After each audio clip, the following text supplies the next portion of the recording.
she became a believer in order to marry me. We wanted to them though she became a believer because she believed Jesus, Yeshua was the Messiah, and so forth, believed the gospel. So a lot went on in our lives, and the Lord dealt with things. But 4 years later, we eventually got married. At that point, Nice. we lived in Haifa for some years. I only left Israel to go to seminary in Great Britain. I'd only been to secular college, university. I'd never been to a university, seminary, or Bible college. So I left Israel for the purpose of getting a theological education. And then one thing led to another. But we've always kept a home in Israel. Of course, we speak Hebrew, and our children are born here, and the family home here. So I've always had a foot here, as does my wife and so forth. So here we are. So that's what, a culmination of about 20, 30 years? Oh, more than that. It goes back to the late 70s. Late 70s, okay. So you lived in the northern part of Israel. Your children were born there. Then you went to London College, Theological School. Yes. Okay. And you never came back to live in Israel after that. You stayed in For short periods of time. Okay. And always in the north, but you spent a lot of time here in Jerusalem. Yeah, I lived in Jerusalem when I was younger. Okay. Wow. Well, that's neat background. I mean, I think a lot of people just miss that fact that your children are born here. You spend a lot of time here. Basically, this is your third home or second home away from home. Yes, that's right. In New York. And Jacob, so what's changed? I mean, talk to me a little bit about the Messianic Fellowship and just the ambiance. When I first you came today with me to a Messianic Fellowship that Moriel is supportive of, help support here. Yes. There were more people in that meeting this morning than there were believers in the entire country when I first came here. Wow. There were more believers this morning at that one meeting we were at. Yeah. Than there were believers in the entire country. It was a packed place. When I first came, there were about 200 known believing Jews. Wow. In Israel. And everybody knew everybody. It was like an extended family. There was only a handful of fellowships, and none of them too big. Yeah. Only maybe a half dozen. Oh, so something like that. There was some Arab believers, but that was it. Everybody knew everybody. There was nothing. And now today, nobody knows how many. I'm not saying it's huge, but there's certainly thousands. Yeah. There are thousands of believing Jews already. And then when the Russians came, there were thousands more. Wow. And the Russians were saved in the underground church under the Soviets. And then they came. They were persecuted, so they came here. So it is very, very different. There are a lot more believers here now. More than 10 times, more than 20 times more. Wow. More than 50 times more. I don't even know how many fellowships there are in the country. Nobody does, because some of the Russians still meet in Russian instead of Hebrew, and they have their own meetings. And really nobody at house churches, nobody even knows. But it's a lot. It was a packed house today. It was a packed house today for sure. Yep, and you'll see similar things, other fellowships. I remember Carmiel, there was 6 believers. Now you go up to Carmiel, there's 200 in that place. I mean, in my lifetime, so far, 6. That's quite a bit. Yeah, that's quite a bit. And we don't really know the number of it. Certainly Romans 11. I'm thinking of Romans 11. The natural branches are being grafted in again. That's right. But Jacob, now explain to me a little bit more what you see, the role of the church here in Israel. The believers, obviously, the conditions, the atmosphere of the society, how it's changed since you've been gone. And obviously, we're going to talk politically because they had a huge election, but that's part of that. So what's the role of the church now here, as there are more believers now? And so now they're shepherding plus being fishers of men. Mm-hmm. But it's all an increasing secular society, an increasing, religious society, because the religious right it's very much entrenched in the government now. So how do you see it? Very much like in the first century, you had Orthodox believers, Judeo-Christian believers of the first century. You had that. But like in the first century, you've got the same kinds of problems, the first and second century. You have Ebionites here. You have Jews who believe, or theological Ebionites. They believe Jesus is the Messiah, but they deny his deity. You have secret believers in the Orthodox community. But if you don't confess me before Yeah. men, how am I going to confess you before my Father? That's They right. may believe he's the Messiah, but that does not mean that they're born again necessarily. You don't really know. But there are secret believers even among the Orthodox now. There always have been a few, but there are more now. Mm. Then you have multiple factions. You've always had Jewish believers, Arab believers, and some places like Haifa where Jews and Arabs would meet together. But now it's the Russians, some of them have integrated into the mainstream Israeli body of Christ, and others Russians have remained Russian, Separate. culturally Russian and Russian fellowship. So the main language is Russian. Yeah. You've got that, but you've also got Neo-Galatians. You have and a lot of these people came from the United States. They were not Israeli, trying to go under the law and live under two covenants. You've got that. You also have a lot of the same kinds of deceptions that you have globally. For instance, the New Apostolic Reformation in Israel is called the Tikkun movement, but it's here. They have the same essential beliefs. People who promote Gnosticism and mysticism and all sorts. You've got people who've been tied in with the word faith, American money preachers. Another factor here is you've got the indigenous church, but you also have the expatriate church. There are a lot of people who come here from other countries because they want to live in the land of the Bible and see prophecy being fulfilled. Right. And a lot of these people are lunatics, a lot of them. They don't witness, they don't evangelize, they believe God's going to save the Jews. They just have to come here and love the Jews. Yeah. For instance, the New Testament says the ambassadors of Christ are the ones who preach him. You have organizations claiming to be Christian embassies who have a non-evangelistic policy. Wow. You even have organizations that promote Aliyah and immigration to Israel, but sign agreements not to withhold the gospel. And they say that's their ministry. Yeah. So you've got the Jewish, the Arab, the Russian, the expatriate. It's multifaceted.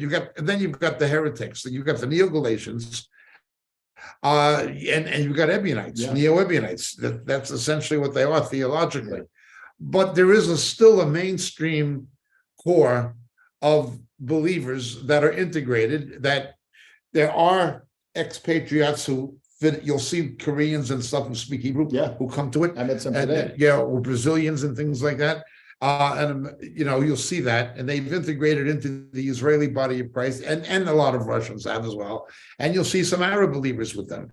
And that's another problem. You've got Arab believers who take a political left-wing anti-Zionist line, but they claim to be born again. Oh man! But they hypocritically keep their mouths shut about the persecution of Christians by radical Islam. No. They won't tell you. They never talk about what Hamas and Hezbollah and things do to Arab Christians. They want to be on good terms with them, so they'll be left alone. So they'll take an anti-Israel. And there's this check post movement. It's absolutely terrible and hypocritical. So it's multifaceted. Our ministry, Moriel, we have our own evangelistic ministry here, but we have projects that are designed to support the indigenous body of Yeshua. We work only with local congregations, and there are local congregations that we work with and support, as well as certain other ministries. We help a Christian school now. We help a ministry for believers in the Israeli army. Yes. We have a work that we sponsor among Bedouin Arabs. It's the only ministry among Bedouins, the desert, the camels. The only one, and we're probably one of the leading sponsors. Well, we are one of their leading sponsors. So we have work among Arabs, particularly Bedouins. Yeah. We have work among soldiers. We have work among children, and they're not all Moriel work. We just support the local. But then we have our own work as well.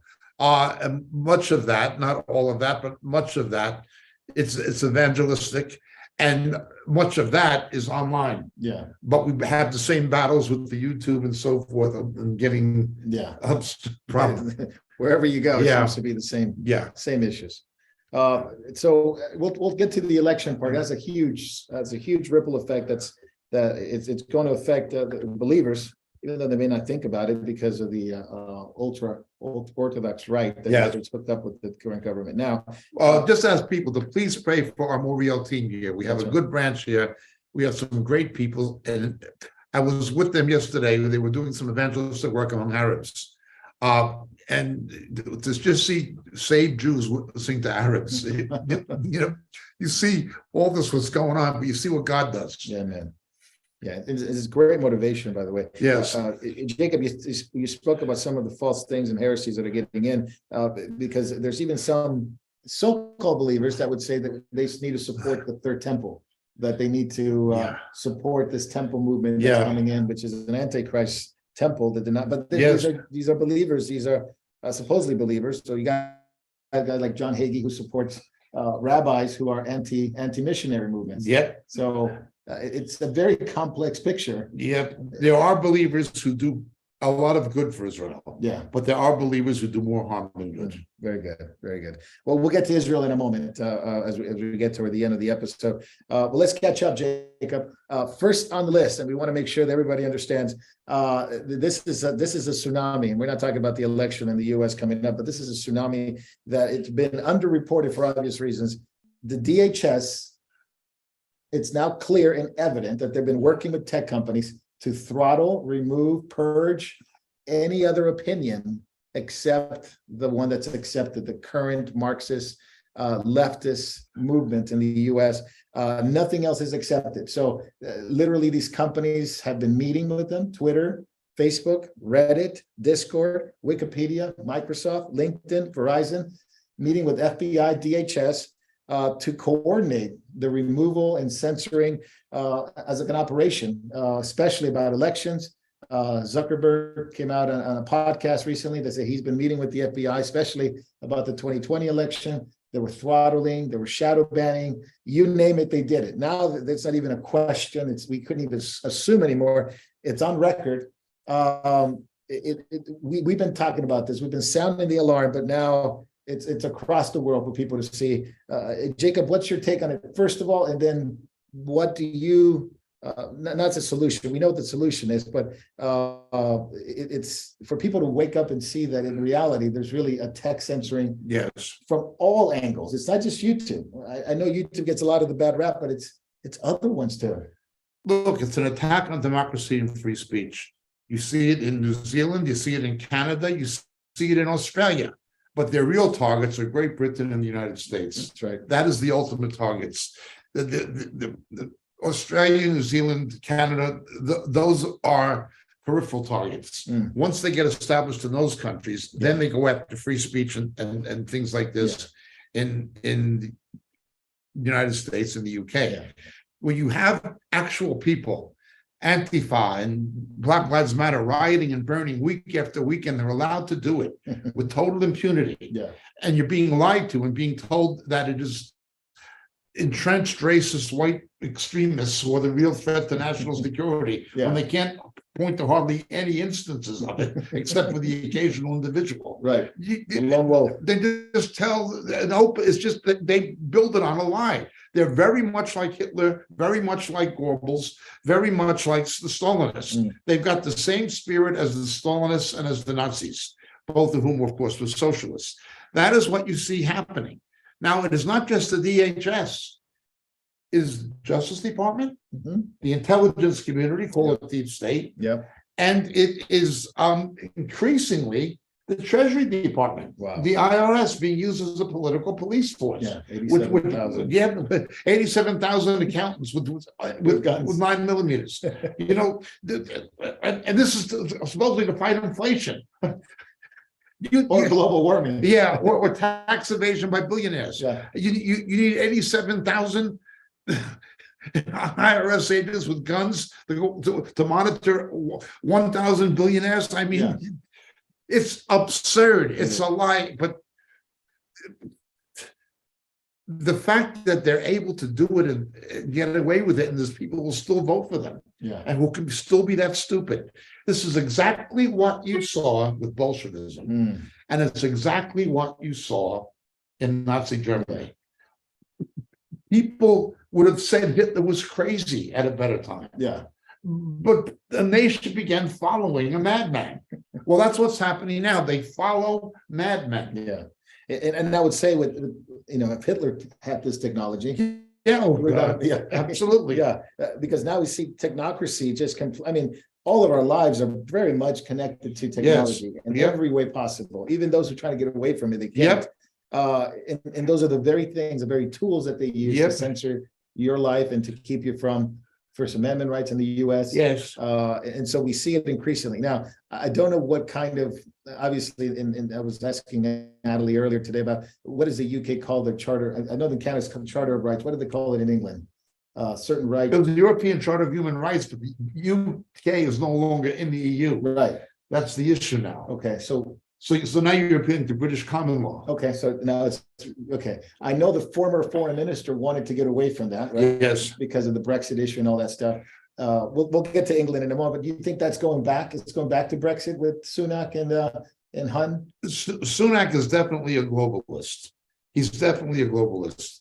And there is an element that will, although he was pro-Brexit for political reasons, there are people who want to make Britain EU in all but name. And that there is that Faction.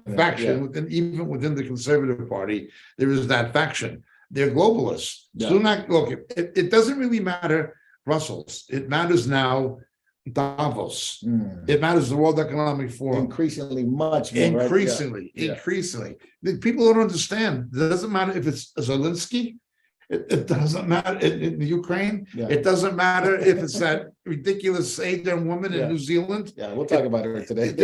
They are all from Schwab. Yes. So the real issue is now, okay, so civil rights, civil liberties, especially in the US and the Bill of Rights and all that stuff, England common law, that's gone. It's for sure The gone. Second Amendment was under attack. Yeah. Now free speech is under Yeah. attack. It's a war against the Constitution. Yeah, You've got the DHS and that terrible man who ought to be removed. yeah, Mayorkas. Mayorkas. Yeah. You look at it, instead of protecting the border, instead of doing what he's supposed to do by the congressional charter, Yeah. by the legislation that established Homeland Security, Right. instead of doing what he's supposed to, he's not doing that. He's making war on free speech. Yeah. Can you believe that? That's Yes. absolutely nuts. I mean, you're being invaded. It's literally an invasion. You can only read Pravda and Izvestia, better known as the New York Times and the Washington Post.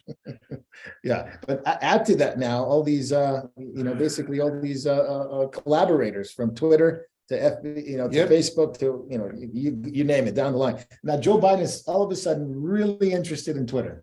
Yes. He's very interested in Twitter because now he says we need to realize that it is they're spewing lies all over the world. They say now they were really happy with Twitter. As soon as it's out of the control of the left, yeah, as soon as it's independent, now it's a threat. it's a threat. Yeah, so they're reviewing the contract. They're reviewing the purchases of Musk, and I don't know what they could do if they can actually be able to block it. But nonetheless, he's now in charge of Twitter. But now, of course, Twitter is going to be a big problem for them, seemingly, unless they do something. Yes.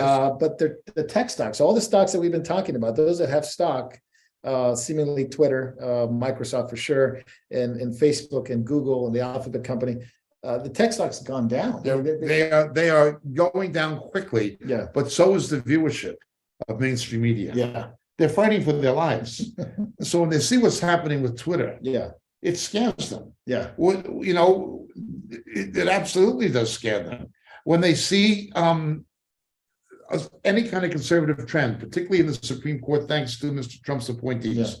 where you had the revocation of Roe v. Wade, which will not stop abortion, right, but it will simply leave it up to the states and it will leave it up to the voters instead of unelected judges. right. Or now, fortunately, affirmative action is It's on the docket. if now.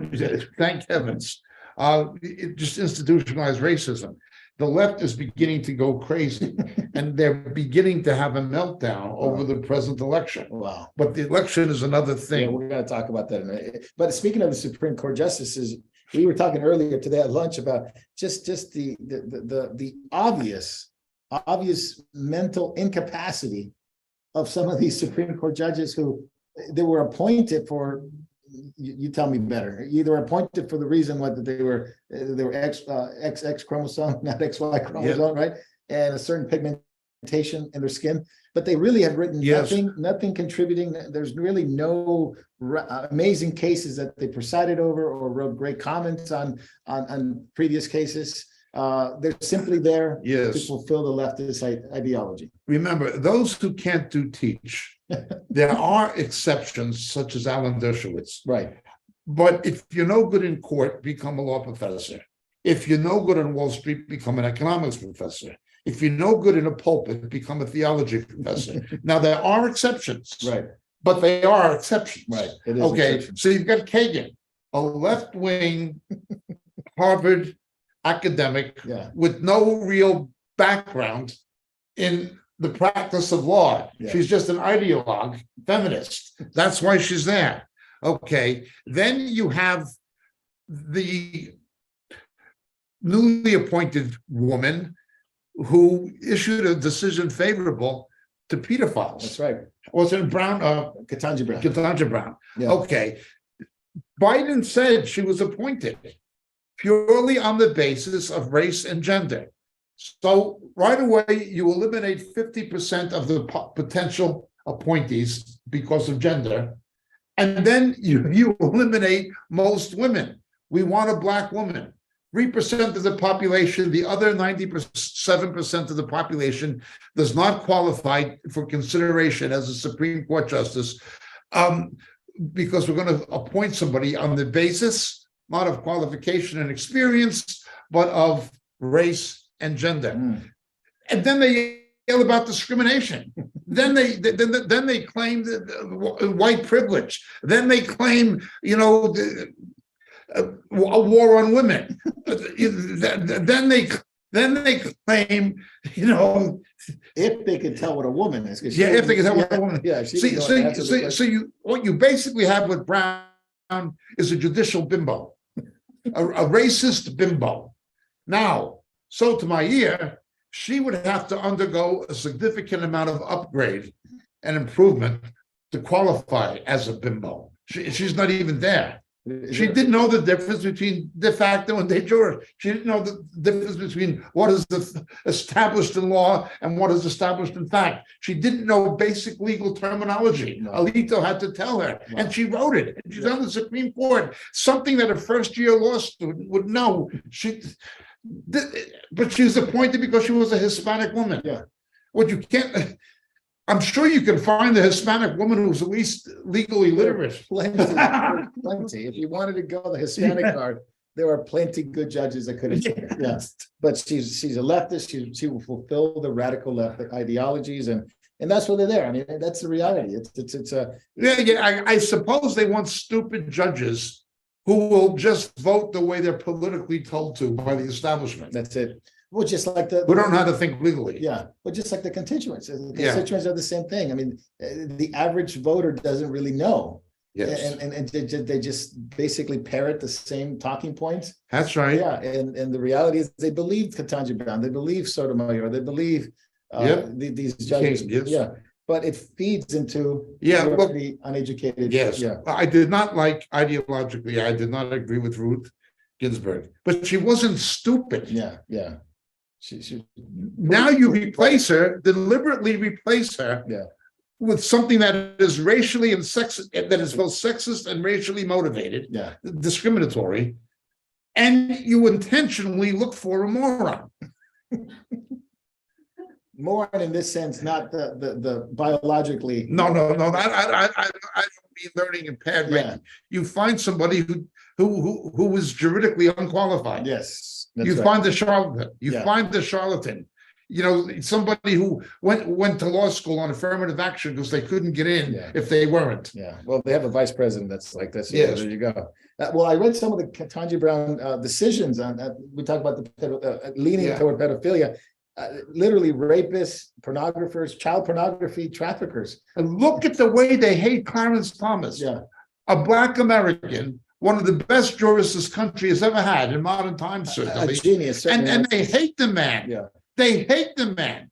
because he's black. Yeah. The blacks and the left hate him because he's a black person who they can't control, Yeah. who thinks legally Yeah. instead of according to a globalist agenda. And basically hands it to them because he knows the law better than any one of them. So what they do hate any colored person, any Hispanic, any black person that doesn't think like the left, they hate him. I mean, Yes, look at Kanye West and look at Candace Owens and some of these folks that are I guess more leaning toward conservatism. They really hate him. But let's talk about another situation. You're talking about bad judges. How about bad politicians? In this Find case, me a good one. yeah. In this case, you probably won't find any on the left, but let's talk about the Pelosi family. They've been on the news a little bit, all right?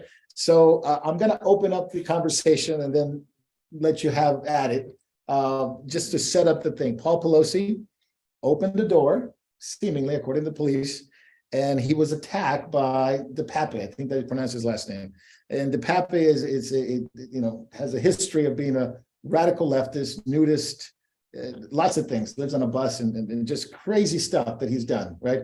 Attacks, and this is according to the police report that has been almost coming out, but hasn't been really come out completely, has been attacked and with hammers. They're both found in their underwear. And these are the facts, right? So broken window, hammers, underwear, 2 men. Nancy's not home. So Nancy's away in business. So are we looking at when the cat is away, the mice will play? And what exactly are we looking at here? Because the left has gone crazy with the story. I'll read you some of them after you comment, because they're blocking and they're protecting Paul Pelosi from any kind of criticism. Go ahead, Jake. He was just in trouble a month ago for DUI, wasn't he? Yeah. All right. So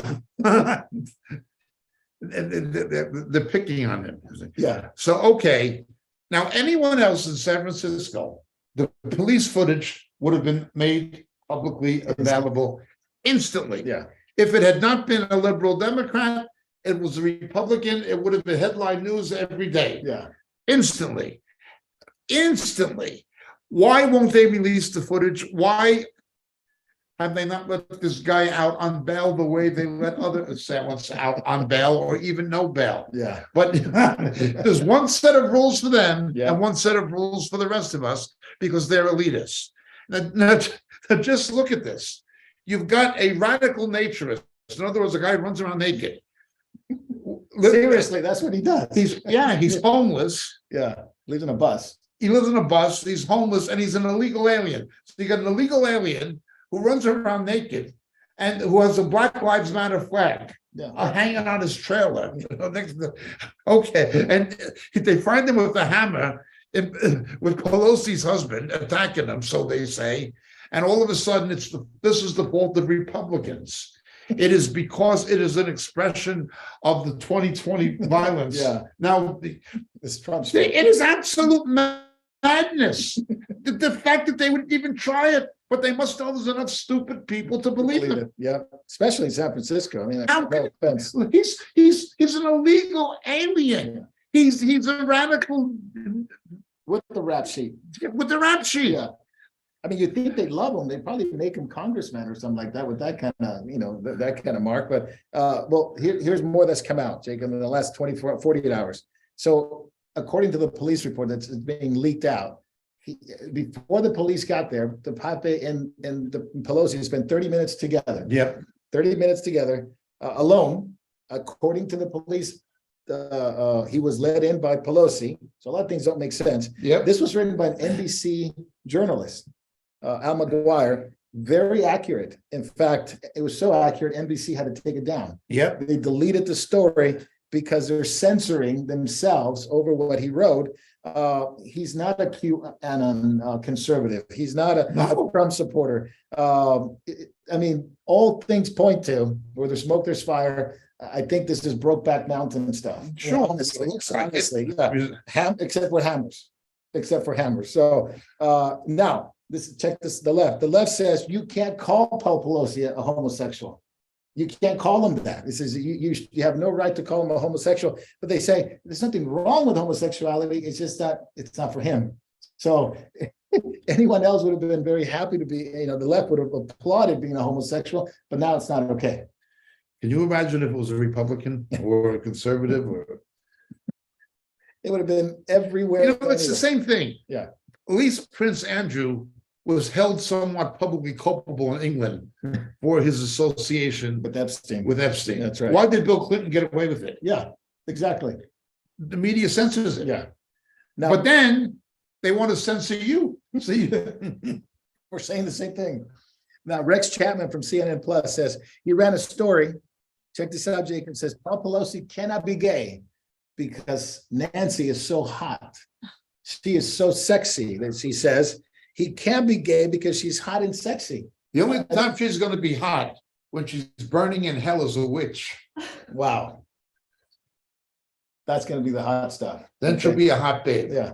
Now the sexy stuff, I don't know. She's 80. I think she's older than I think my grandma was probably a little bit older than her, but he says he can't be gay. It's not a bad thing, he says, but gay he's not because she's so hot. I mean, this is ridiculous.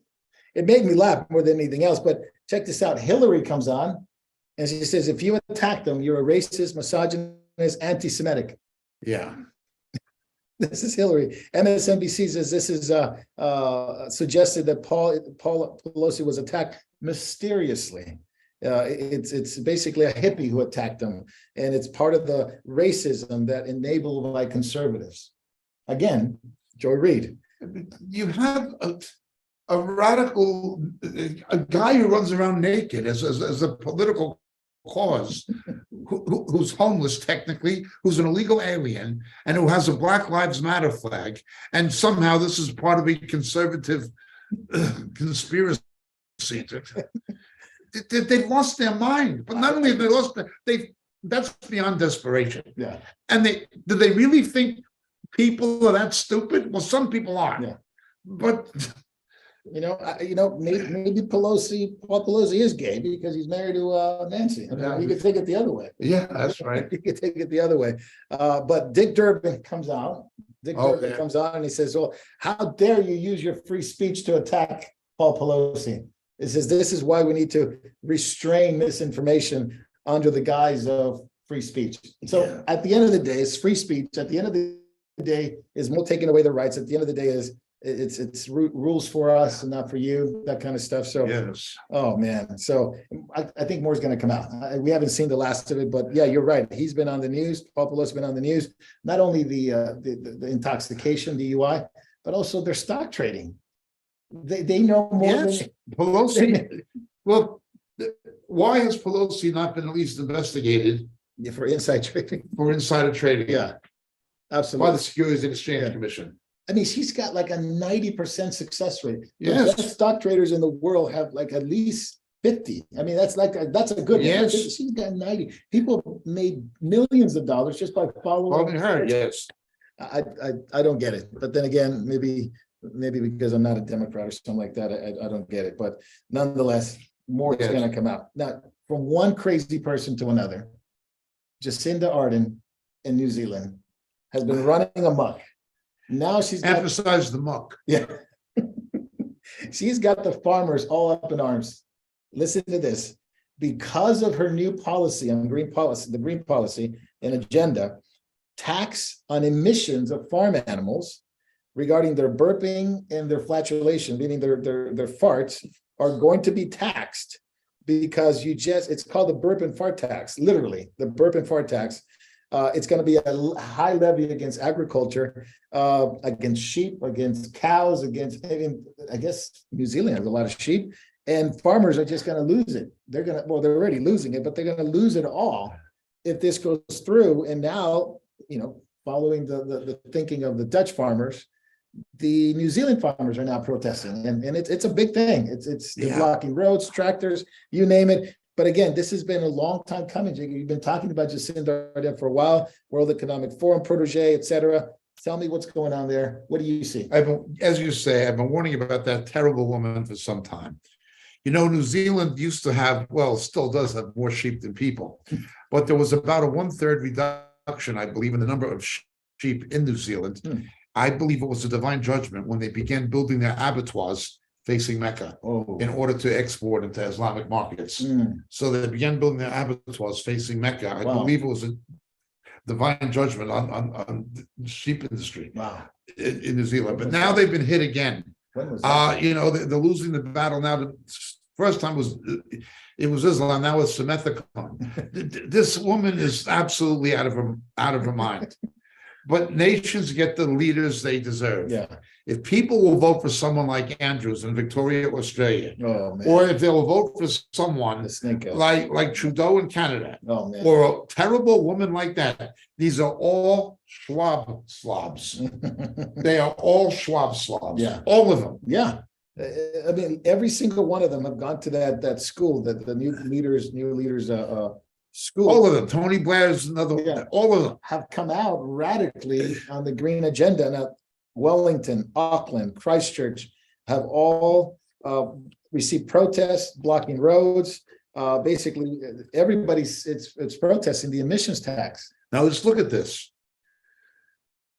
The New Testament warns in the last days those who will be forbidding marriage, Yeah.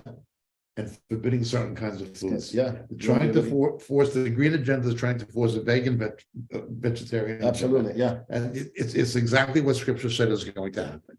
And it's a doctrine of demons. Of course, it's a doctrine of demons, and it's absurd. Yeah.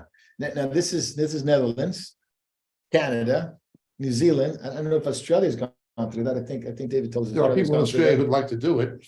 Yeah, I'm not sure if they're that radical yet. I don't know if Albanese has gone that far into the green agenda, but I'm sure there's people within their party, and they all want to pass this green agenda. They all want to make it happen, and under the guise of food production and protect the environment. The worst time to do it is now. Food production is so low, and we're looking at a 2023 disaster. And they're going to drive food prices up higher by doing it. Yeah.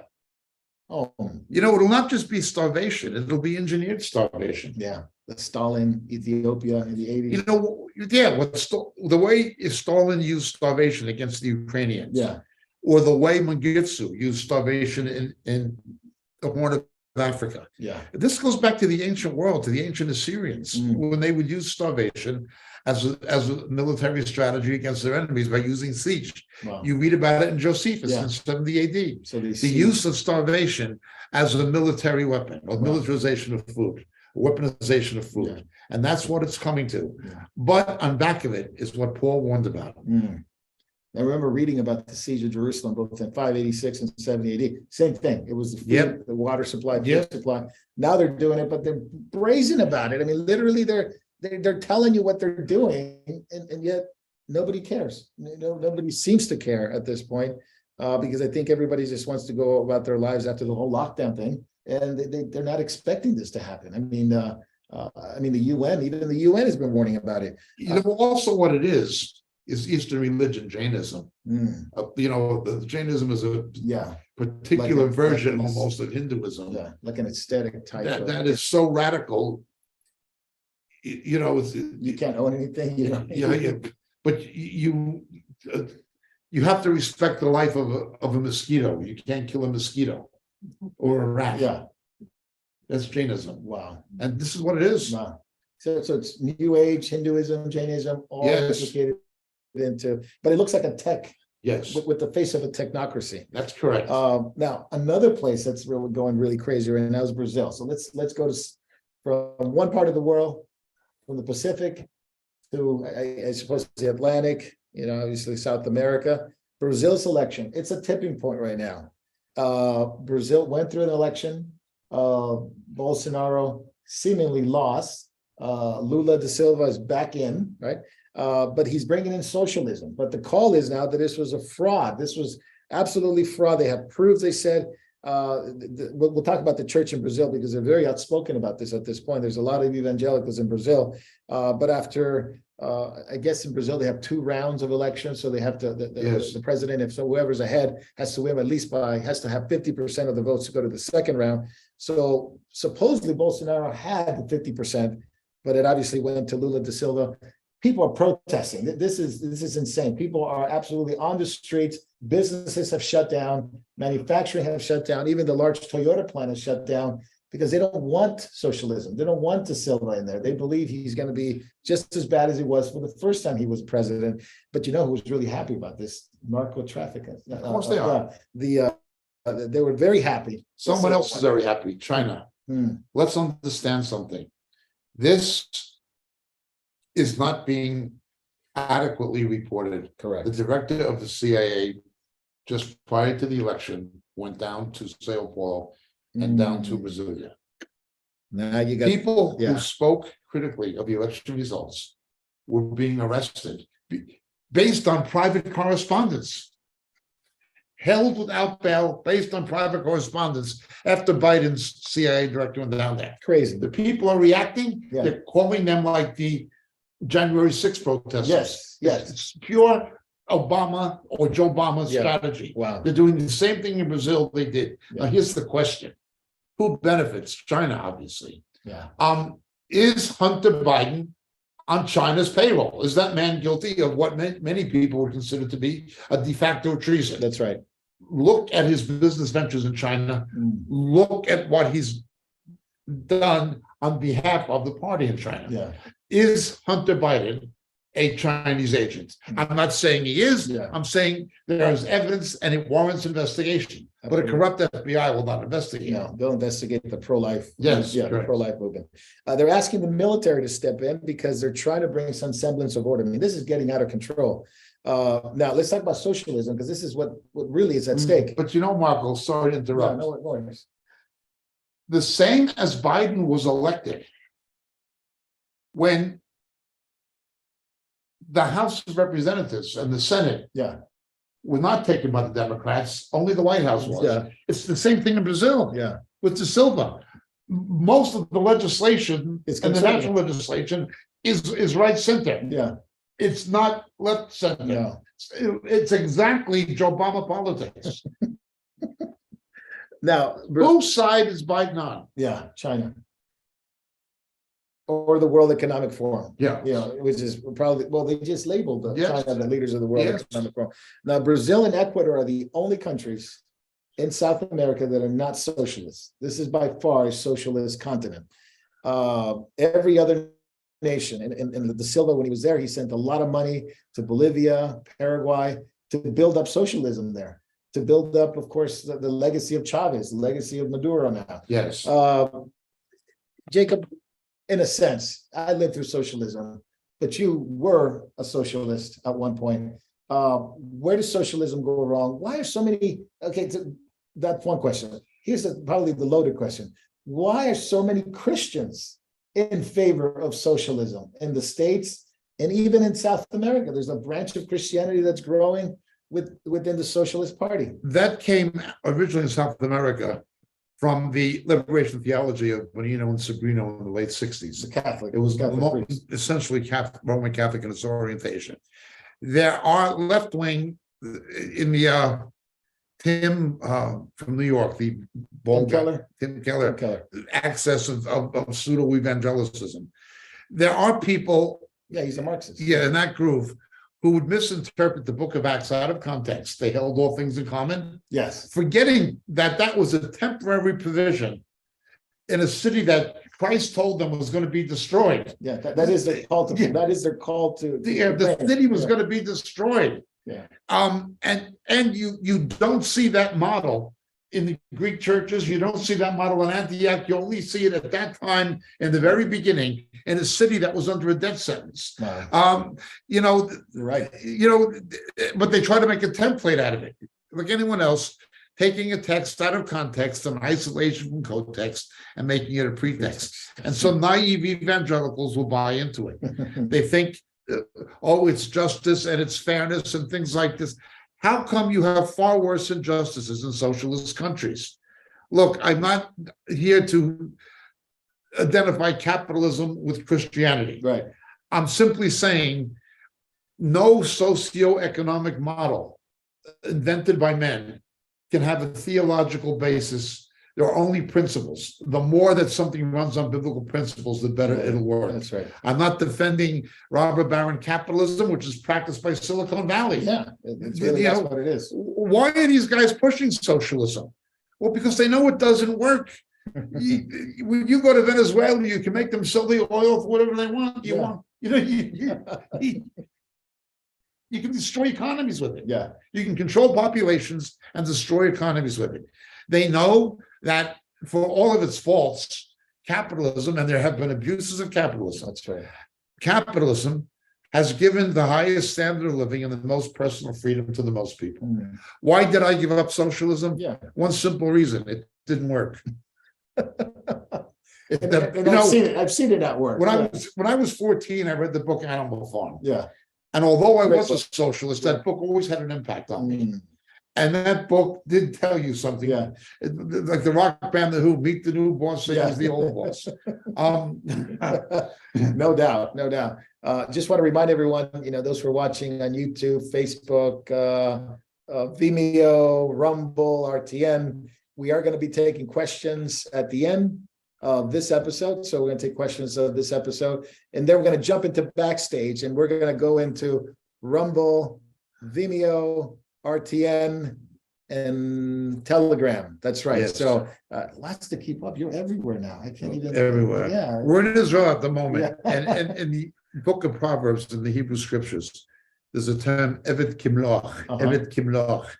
It means when the slave becomes a master, he becomes more oppressive than the old master, like Fidel. Yeah, Fidel Castro, yeah, Maduro, and all That's these right. guys. So get ready for that. So sending your questions, start sending your questions. I think Jonah's on there, Davey's on there, Jay's on there. So send your questions, and we'll put Jacob on the hot seat. So you'll be on the hot seat in Israel. Well, you're always on the hot seat. You just live there on the hot seat. So now, Jacob, correct me if I'm wrong.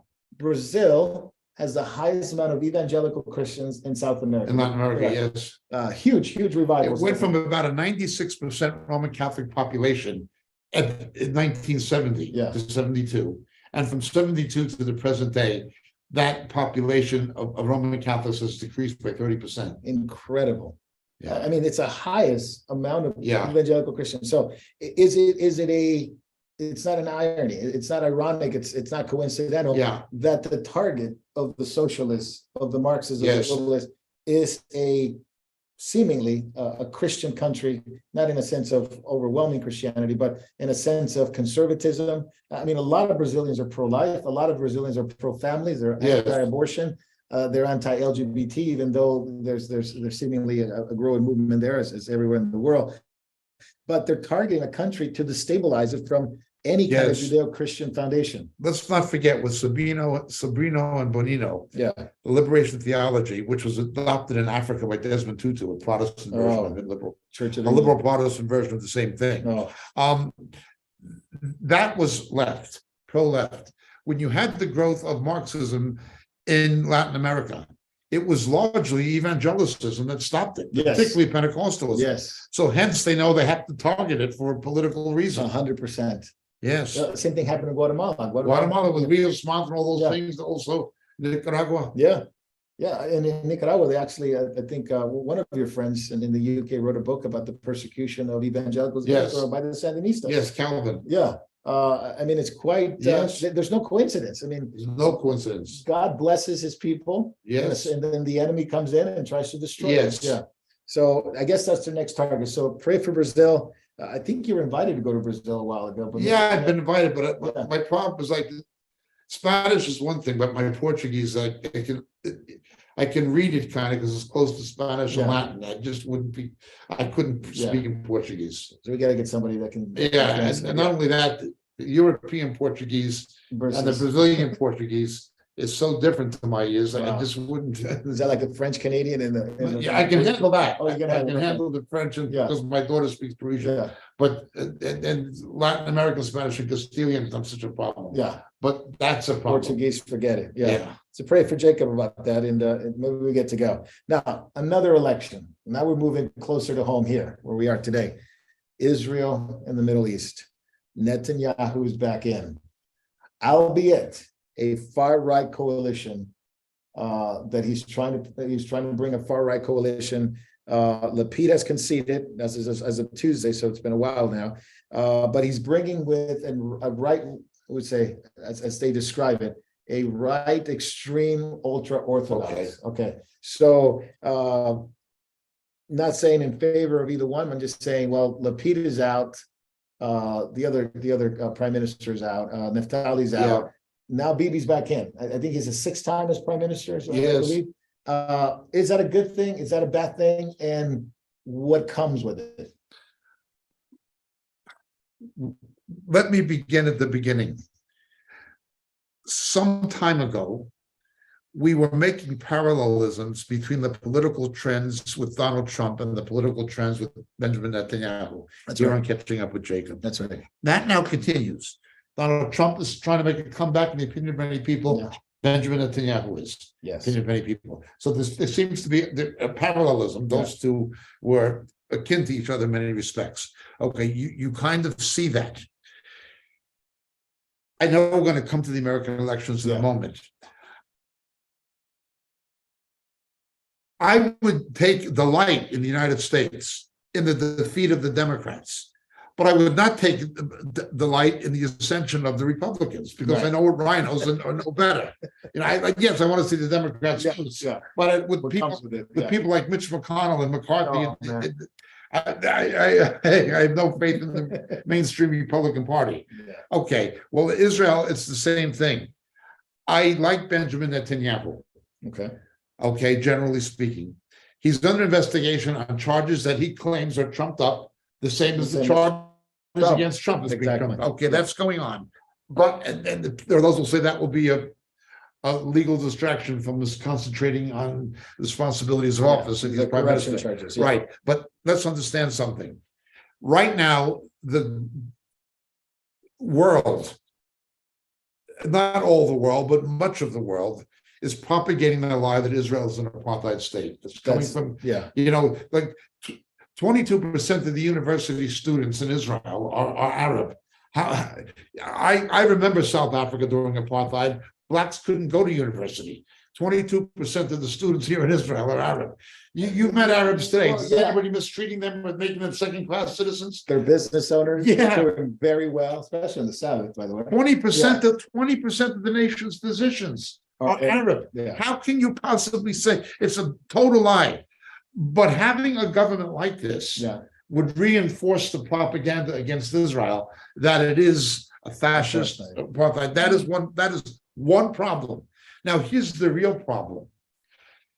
It comes from not from here, but from New York. I used to see him around. I didn't know him, but his people hated me. They attacked me a few times, even in New York. Meir Kahane, the Jewish Defense League. In Israel, known as Kach. They are recognized by the U.S. State Department and the Israeli government as a terrorist organization. But they have a political wing, much the same as Sinn Féin was the political wing of the IRA. Okay, you have the religious Zionist Party is the political wing of Kach. What was written in the JDL, founded by Meir Kahane. Okay. A terrorist. And they hate Jewish believers. They hate believing Jews. They hate believing Jews more than they hate anybody. They hate believing Jews more than they hate radical Muslims. And this will be the coalition partner with Netanyahu. Because of this unworkable system of proportional representation that has messed up Germany, that would have messed up Britain if the Liberal Democratic Party had their way, and certainly has wreaked nothing but havoc in Israel. You cannot form a government without giving these minority parties a disproportional amount of power and leverage they wouldn't have because you need them. Now, let's understand, it's an unworkable form of democracy. Now, let's understand something. In the 1970s, under Menachem Begin, the left wing of Israel, the Labor Party, Ma'arach, was deposed by Begin. Begin did it by making a coalition with religious parties. That's how they started. That's how they got power from the Labor. Now, then, however, the agreement was, give us control of education, give us control of the Interior Ministry, give us control of culture and things of that nature. No, The rabbis was not religious. No, Begin was not. Okay, But but he had to. he believed in God and so Yeah. forth, but he was not Orthodox. Yeah, Okay, but the Orthodox said we want to control the ministry of religious affairs, obviously. We want to control the ministry of education, things like culture, things of that nature. Okay. So, but the treasury and the military and so forth would be controlled by the Likud. yeah. Okay. Who are followers of Jabotinsky. But that's another thing. Okay. So that goes back to that. Now, however, in the new coalition, the Religious Zionist Party, run by Itamar Bar Gvir, Okay. and not only him, but Bezalel Smotrich, they want to control the police and they want to control the defense ministry. Whoa. So now you're not just talking about them wanting to control religion and culture and education. Now they are wanting the real muscle. Wow. That is the big change. Wow. And that is the danger and the hypocrisy of it. Remember, most rabbis condemned Zionism. Most rabbis condemned Ben Gurion. Most rabbis were against the state of Israel. Even liberal Reformed rabbis only changed their position because of the Holocaust. Only because of the Holocaust did they become pro-Zionist. So all these New York rabbis, Yeah, they're totally against. they were totally against it. No. But now that there's a Jewish state, despite them, they want to control it. They want to control something that they were Against. Yes, the hypocrisy of it is unbelievable. Mm. But when you have to make a coalition Yeah. because you have proportional representation, what are you going to do? Yeah. Not only that, but these parties use their muscle and leverage to prevent any kind of constitutional change that would put an end to proportional representation, because then they wouldn't be able to blackmail everybody. That's what you're dealing with. Yeah, they're not gonna vote So- for their destructions. Mr. Netanyahu, to hold that coalition together, would have to sell his soul to the devil. Wow. That's what's. And I like Benjamin Netanyahu, Yeah. and I don't think he's been treated fairly by the media, Mm. but he'd have to sell his soul to the devil. And these parties, they hate Jewish believers. Wow. Hate. I was here when I know it was Kach, I know it was people from Kach who burned the Baptist house twice. I remember they attacked the Christian bookshop in Haifa. It was people who were Kahani's devotees. Wow. This all comes from Kahani from New York indirectly. Yeah, I don't think a lot of people know the inside ballgame as well as you described it. I think they see it as, well, they're just making coalitions. But You they- see, a lot of people don't realize certain things. The first chief of staff of the Israeli military was an American general. I was a from American military officer from George Patton's staff, who came. He was the Tatalup, he was the chief of staff of in the War for Independence. Okay, In the War for Independence, who broke the siege of Jerusalem. Mm. The Israelis didn't know how to fight. They did with the war refugees coming to the concentration camps. They got the first pilots of the IDF, of the Israeli Air Force. Were Jewish Americans? They were Jewish American pilots and British. It was, they were British and American. Yeah, The Chaim Herzog, the president, yeah, Isaac Yitzhak Herzog, his father was Chaim Herzog. yeah. He was a British military officer. These guys were, Wow. they fought under Montgomery against the Nazis. It was the Brits and the and there were Christians who helped them, like General Wingate. Okay. They knew how to fight. It was diasporic Jews from America and England Who came? who knew how to fight. Golda Meir grew up in Milwaukee, Wisconsin. You know, people do not. Menachem Benjamin Netanyahu. Yeah. He speaks perfect American English. Yeah. He went to MIT. He speaks perfect American English. Really? Yeah. Lapid, the same thing. He lived in San Francisco as a Yeah. kid. These guys, people don't realize most of this stuff comes to Israel from the United States. Most of it comes from the United States. And that includes the religious Zionist party. It comes from the seminal influence of Maya Kahane from Brooklyn, Wow. founder of the Jewish Defense League. It evolved from that. And now it's a monster you can't control. Yeah. See, people have no idea. The average Israeli has no idea. When Israel was forming with the Zionists, and they were fighting the British after the Second World War, after the Holocaust, and the British were putting them in detention camps and things like this. You had the left wing, the Palmach, but then you had Tzvi Leumi, the Stern Gang, Begin's people. They followed Jabotinsky, okay? They followed the left-wing American Jews supported what became the Labor Party, the Ben Gurion's people. Okay, that's interesting. Meyer Lansky, the Jewish gangster, with Bugsy Siegel and Ben, and Lucky Luciano. Meyer Lansky supported Jabotinsky. Wow. The weapons coming in, they had a ship that was sent to New York with weapons for Begin's guys, and Ben Gurion's guys sunk the ship. Whoa. Because you had Jewish American gangsters with supporting Jabotinsky's guys. Wow. And you had the other Jews were liberals supporting Ben Gurion.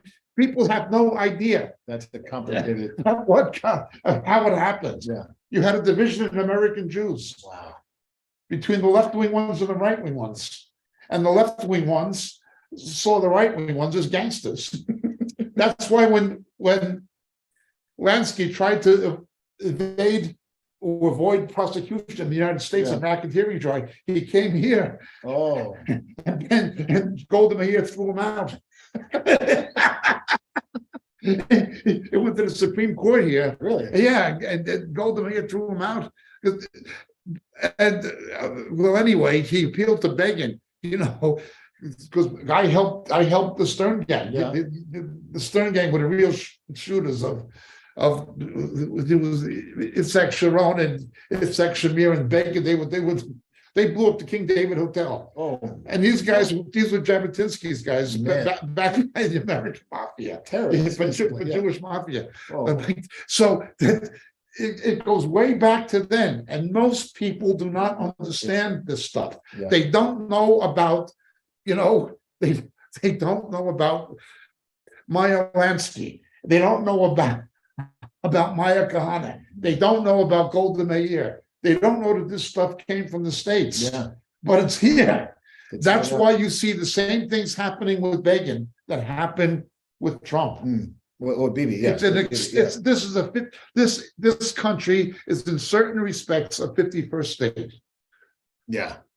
Not only militarily supported. You see the popular culture. It imitates California. Yeah. Today we went to a hamburger joint where they had an Elvis impersonator. Yeah, it looks like we were at a 50s diner in California. Everything it's very much like it. I mean, I know it's not the second language, but Russian will be the second language. But English is the second language. English is the second language. Oh man. Then Russian. Okay. Russian and Arabic. Yeah. Oh man. Now let's talk about the religious Jews, because hundreds of them visited the Temple Mount. On election day. Yep. This caused a lot of things with with Arab political party that were saying this is if they don't stop this, is going to lead to a war. Now the Arabs are also, they have a party in the Knesset. Yep. So they're part of that representation.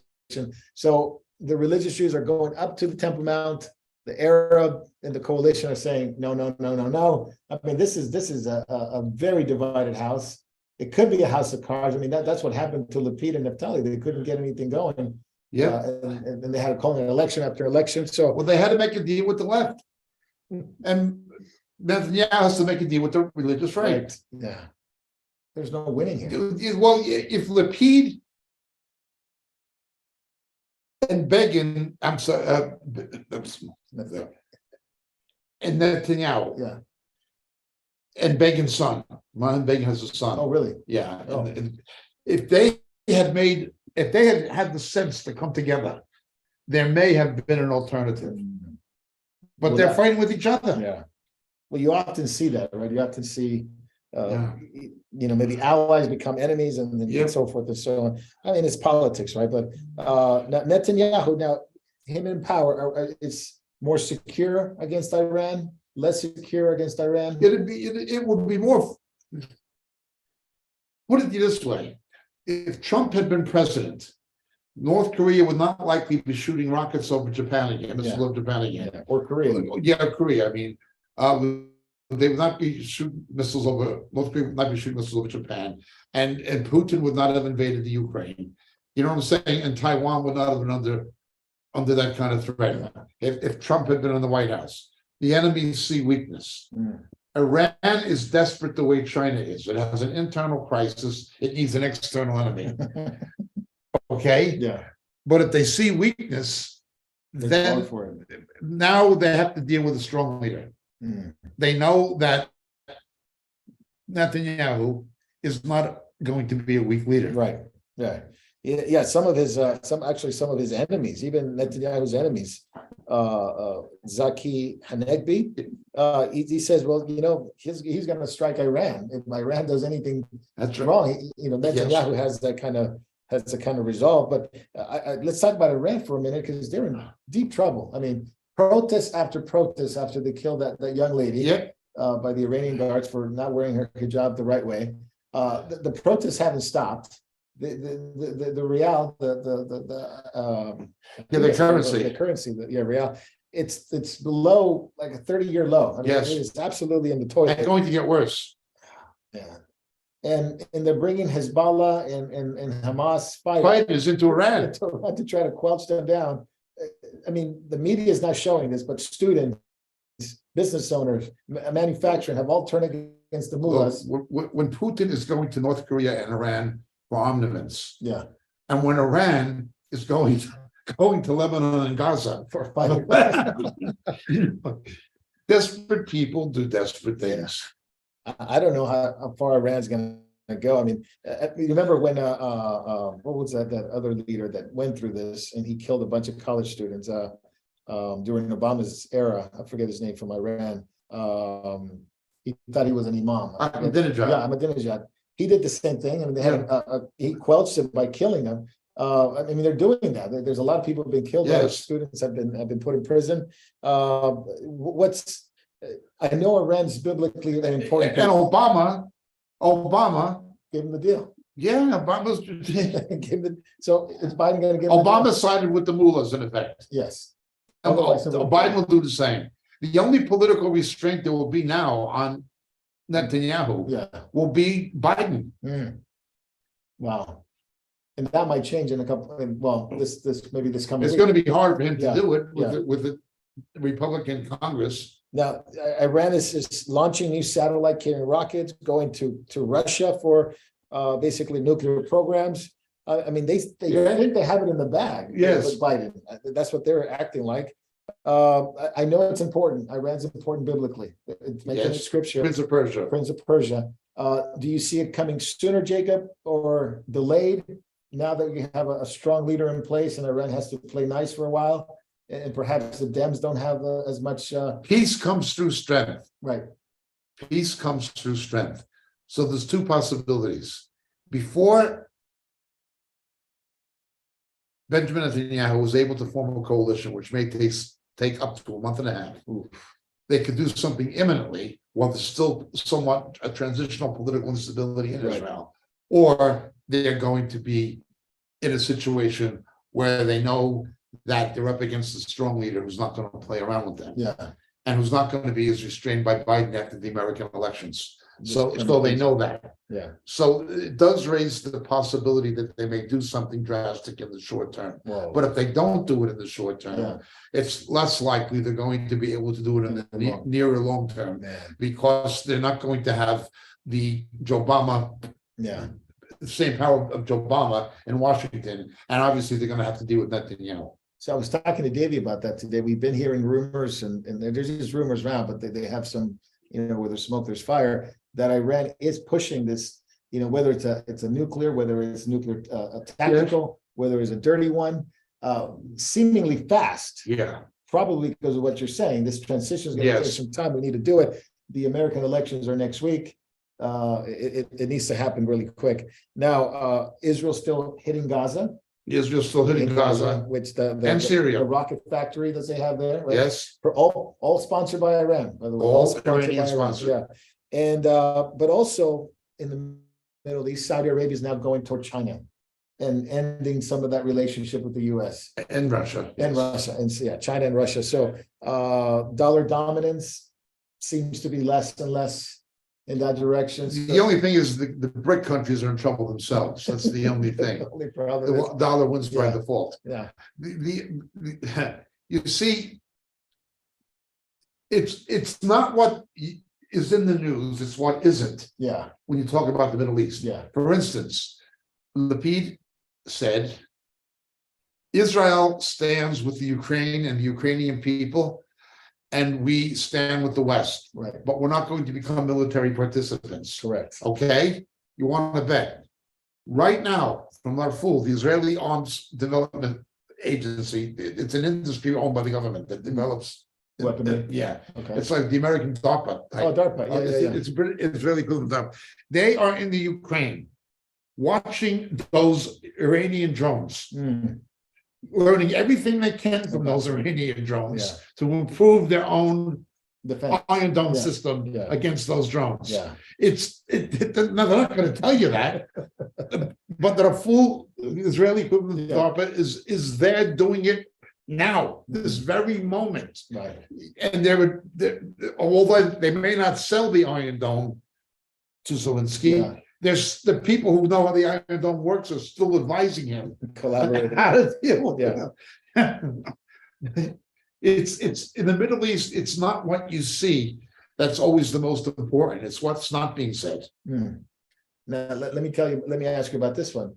Two countries in the Five Eyes, which have been Canada, United States, England, Australia, New Zealand. Two countries have already backed out of moving the embassy into Jerusalem. So Australia did it. Now Britain. Now Britain does it, right? So is that a sign to Netanyahu? Don't count on Rishi Sunak. Don't count on Albanese. Oh, for sure. Okay, so less and less backing from the Five Eyes. Yep. Biden's already a done deal. That's a done deal. Trudeau never liked him. Yep, Israel stands alone. increasingly. Yeah, Well, they're hoping obviously for a return of a Yeah. conservative or Trump Yeah. or DeSantis or somebody. right. Now Blinken confirms today he wants a two-state solution or else. I'm wondering what that or else means. Well, I mean, look, this is Blinken. I don't take him seriously. according to the United Nations, according to the League of Nations, according to the British government, according to the Jordanian government, there has been a two-state solution since 1948. You're right. It's not what they think. It's all hypocrisy. Yeah, it's Jordan. Look, it's the Menlaus complex. A left-wing Jew was traded to the Jewish people, and he's one of them. Garland is another. Yeah. We're almost Zuckerberg is another. left-wing Jews, and they're in Congress as well. Durbin, Yep, right? but he's not a Jew. Oh, this is not a Jew. What's my take? Feinstein and Feinstein. yeah, No, the other guy, Blumenthal. Blumenthal, horrible man. But now then people will say, oh, you see all these left-wing Jews. Wait a minute. What about Mark Levin? What about Yeah. Mr. Savage? What about Dennis Prager? Yeah. What about Ben Shapiro? What about Recently, yeah. what about the right-wing Jews who it's standing up and blowing the whistle? They're just bigots. Yeah, they're just on both sides of the aisle. Yeah. Now the UN, it's getting radically active against Israel again. Now there's a commission now. There's a commission inquiry Yep, on what happened with Hamas last year. it's all Israel's fault. Yeah. So this is again the 1975, going back to 1975, 1979, 1991, even when you mentioned Chaim Herzog, Yeah, who famously tore up the inquiry that they were trying to do in Yes. 1991, to I guess to the shock of all the people in the UN that Israel actually had to do that. But now they're saying that the UN Independent International Commission of Inquiry, COI for short, basically wants a report of what happened in May of 2021. So it's going to be human rights. It's going to be trials. It's going to be. I don't know if it's going to go anywhere really. I mean, it's. But the only one that's really interesting was UNGA, which is the UN National General Assembly. Yes. They are voting, and they voted 152-5 for Israel to get rid of its nuclear weapons. Now, I don't know if that's going to go anywhere either. No, it because- isn't, especially because Israel's never acknowledged having any. Yeah. Well, Canada, Israel, Micronesia, Palau, and the United States were the only countries that voted against it. 24 abstained, including some European members, which is interesting, but 152 Yep. voted against them. Now, I'm surprised- Zechariah 12, all the nations of the earth will come against Israel. Yeah, absolutely. And it's happening very, very fast. Yep. And I think ultimately this is so for a Christian, Jacob. And by the way, we're just winding down. So start sending your questions now. If you have the questions already, we'll take them. But as a Christian, Jacob, just to finish before we go into questions in the backstages, what does this mean when you see Israel so prominent and then you see nations coming against, you see their enemies emboldened, and yet you see seemingly, well, it's not seemingly, it's true, instability. One prime minister after another, here in Israel, here in England, here in Australia. What do you see? What do you tell somebody as a Christian, even a young Christian? Hey, pay attention to this. Don't look at all the distractions, but in a nutshell, what As a Christian, when you Yeah. see the systemic and global political instability, Britain is exchanging prime ministers as fastly, as quick as Italy used to. Okay. Yeah, exactly. Yeah. Okay. Yeah. And Israel the same. Just one after another changes of government. When you see this kind of instability, we know what's going to happen. That a confusion and an instability and an insecurity is being satanically orchestrated in order to prepare the way for the emergence of the Antichrist. Yeah. He will come and bring a relative or perceived stability to an unstable global political environment in a very perilous time. It is unstable right now. You'll have the most perilous time in human history, and you'll have him emerge, Mm. and people will believe him, and so will many professing Christians. It's already on the way. I mean, you have so many Absolutely. Christians going to socialism, Yep. so many Christians going into supporting the third temple Yep. already. I mean, the guys aren't even here yet, and they're supporting it. And one thing I saw, Jacob, was really interesting. It's, when the kings of Judah and the kings of Israel, one after Israel first, and then Judah, one king after another was taken down, Yep. and then Nebuchadnezzar shows up on that day. Yep. With the Babylonian captivity. Yeah. Is that a sign? Of course it is. Okay. Well, look, when you have an out and out Antichrist,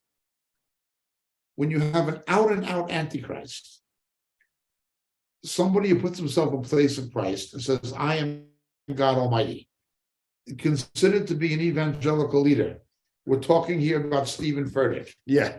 If that's the Christian church, but that's the supposedly evangelical Christian church, what do you expect from the world? Mm. And none of these so-called, let's say, There'll be many antichrists. Furtick is yeah, one of them. yeah, But the one who's coming, yeah. Well, look at the Christian leaders, right? They say the millennial ones, the hip ones, whatever they call them, the skinny jean ones. yes, None of them care about prophecy. None of them. None of them. Even, let's say, even if one of them had a superficial understanding of it, that would be an improvement.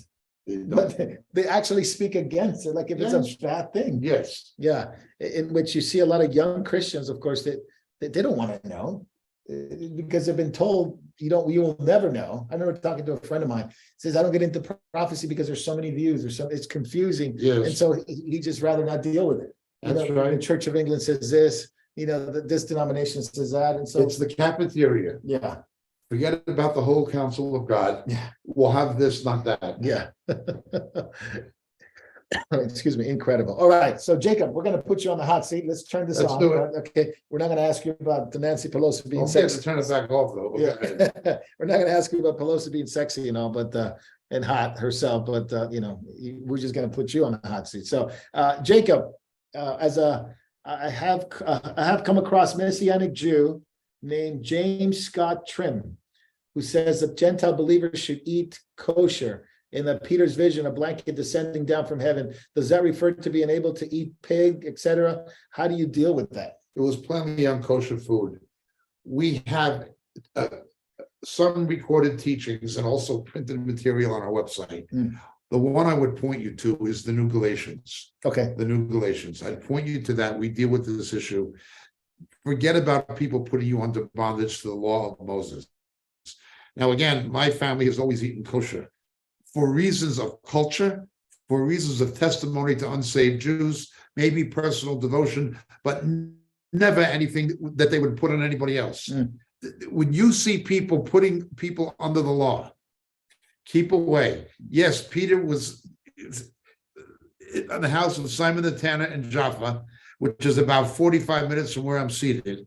And he came down there, and there were bacon sandwiches, and there was shrimp and a lobster salad, and he was told to eat it. Yeah, sounds good. Sounds good. In fact, I know Jay and Dave, you're watching, and Jordan's watching. We have to put that video, the New Galatians, on during the week, and maybe the Spirit expressly says in the last days. Yes, talked about yes, those who forbid marriage and that's right. and food. So, second question, Jacob, can we ask Jacob what will happen when BB will be premiere again? So I think we talked about that. We talked about it. Yeah. In a nutshell, what do we expect? More instability? I would expect more pressure from the United States, Biden going crazy. Oh, man. But he could be restrained by a Republican Congress. Okay. Question about restraint. My personal one, because I just thought about this when we talk about restraint. The Holy Spirit still the restrainer still restraining. Yes. How much and for how long? I mean, I know you're not talking about dates, but does it look like the restraint is it's less and less? God's allowing more Absolutely. and more? Okay. Go more and more. Okay. Question for Jacob. What does he think the Yanuka Rav Shlomo Yehuda Beri Shita? Wow. I don't understand the question either. Question, what do you think of Yanuka Rav Shlomo Yehuda? I don't know who that is. You know who that is? Messiah, yeah. Okay. Okay, he with Menachem Schneerson dead. I saw his picture today. Yeah. All over the And place. the Lubavitch claiming he was Melech Mashiach, but he hasn't risen from the dead. They're looking for someone else to fill that gap. They've done it with Bobby Sala. Some people did. He was a mystical rabbi whom they described miracles. They certainly did it with Menachem Schneerson. Yeah. There has been a long history going back to Simon Bar Kokhba, going back to Jacob Frank, going back to Shabbat Tzvi. There have been so many false messiahs in the history of the Jewish people after rejecting the true one. He is just the latest. And he's only coming into vogue because the star of Schneerson is fading. There you have it. Good answer. Can you give a commentary on the coming digital currency as it relates to the end times mark of the beast? Well, obviously, it'll be a stepping stone towards it. But I'd point out that Mr. Sunak, the new Prime Minister of Great Britain, is a globalist from the camp of Schwab. And although he was Brexit, he is pro-digital currency. Very much so. Very, very much so. By the way, so is Jerome Powell. Sure. In the Federal Reserve here. So I guess more coming. I mean, I know, David can tell us a little more about it. It's by far a little bit further ahead because they always try to push these things in Australia, New Zealand, Canada, but the real targets are the US and UK. Yeah. And I think that target's getting close, like the vector, you're just getting That's closer. right. Yeah. Does Jacob, I guess Jacob, you got an invitation. Jacob and the Memorial team, any plans to come to Melbourne, Australia? We'd love to as soon as the warlock is dead. When the warlock is dead, I'll be down at the South Bank Center. I'll buy you an Italian dinner on Lonsdale Street, in Greek Taverna, and I'll buy you an Italian dinner down on Lygon Street when the restaurants reopen, once the warlock is dead. All right, there you have it. Okay, so put it down, mark it down on video. I'll see you down at Mooney Ponds. I heard they got great food there though. Oh, Yeah. well, before COVID, they Yeah, did. yeah. I don't know if they have any food. Oh, man. Greek, Italian, right? Yeah. Man, I'll be praying so we could all go. Any info on jail cells and sounds coming from beneath the Euphrates River? Found out when it got low water levels. Are the four horsemen different from the four angels in chains? Interesting question. Euphrates River. Okay, drawing off- the biblical association with the Euphrates is more the frogs. Okay, okay, Okay. okay. What about the angels underneath the that are in chains? These are principalities, Okay. demonic powers that are being restrained, that are going to be unleashed. Okay, But that happens in tandem with the Antichrist and false prophet. okay, okay. And I guess the question would be, anything to do with the four horsemen? Not really, No, not really, yeah. Despite the number four being there, it's not the same. It's- no, you always have a satanic plan that will somehow mimic what God is saying. Okay, Okay, okay, gotcha. counter plan. Yeah. Counter plan. Okay, so I got the question to 6 questions. I think there's another one. Oh, here we go. Do you believe that Israel will be the last democracy to fall before the Antichrist is revealed? That's an interesting question. I do not believe democracy will be here in any country when the Antichrist emerges. Is Israel the last one, you think? I don't think Israel will be considered. In certain respects, Israel is not truly democratic even now That is true, isn't it? because of proportional Yeah, representation. yeah, you're right. It's not even I mean, can you consider it a socialist country? Israel was founded by socialists. Yeah, Yeah. yeah, they were It all. was always a mixed economy. Okay, okay, very, very true. I think, James, that's the last one, right? I think that was it. That was the last one. Okay, very nice. All right. So Jacob, we'll let you off the hot seat. Thank you. Okay, we'll turn it off. We will wait for the signal here, but we appreciate everyone that watched on YouTube and everyone that watched on Facebook. I think we're on Instagram today. We're on Instagram. Yeah. We're going to be signing off from those platforms.